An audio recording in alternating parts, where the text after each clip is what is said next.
सोचो, एक तरफ उस्ताद का रुतबा, दूसरी तरफ उसकी मोहब्बत और दिल में ये खौफ कि कहीं ये राज घर वालों को मालूम ना हो जाए। आप होते तो क्या करते? यादों का सफर, किस्त नंबर 8। अस्सलामु अलैकुम दोस्तों। 2 दिन बाद मैं अपने रिश्तेदारों में एक कजन की शादी पर चला गया। वो मेरा बहुत करीबी दोस्त था। उसकी जिद पर मुझे 4-5 दिन वहां रुकना पड़ा। बाकी फैमिली के लोग तो वापस आ गए, लेकिन मेरे वो दिन जुदाई की शिद्दत ने सवेरा टीचर के दिल को बेचैन कर डाला। जब मैं वापस आया और अगले दिन ट्यूशन गया तो उन्होंने बगैर किसी हचकचाहट के मेरा हाथ पकड़ लिया और डांटने लगी। किधर था तुम? पता भी है पढ़ाई का कितना खर्च हुआ है।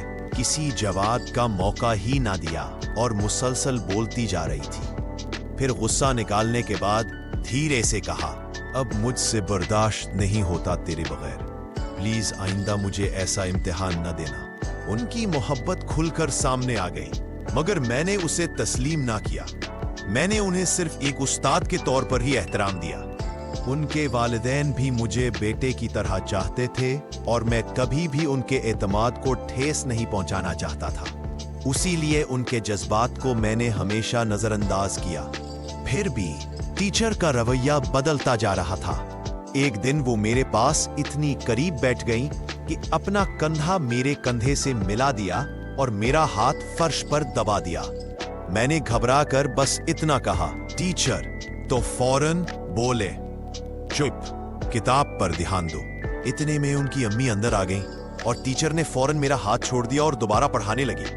मैं तो घर वापस आ गया, मगर दिल से उनकी हरकतें भुलाए ना भूली। सोचता रहा कि आखिर उन्हें क्या हो गया है। फिर एक दिन ऐसा हुआ कि घर में सिर्फ मैं और टीचर थे, बाकी सब बाजार गए हुए थे। मैं पढ़ रहा था कि वो कुछ खाने की चीज ले आए। बोले, ये लो, मैं खुद खिलाऊंगी। मेरे तो पसीने छूट गए। उन्होंने कंधे पर हाथ रखकर कहा, घबराओ मत, मुझे तुम बहुत अच्छे लगते हो। मैंने जल्दी से बाजू छोड़ाया, किताबें समेटी और कहा, मेरे अंदर ऐसी कोई बात नहीं, आप मेरी आंखों में देखें। फिर फौरन बैग उठाया और अपने घर आ गया। मगर दिल के अंदर एक अजीब सा बोझ और डर बैठ गया कि कहीं ये सब घर वालों को पता न चल जाए।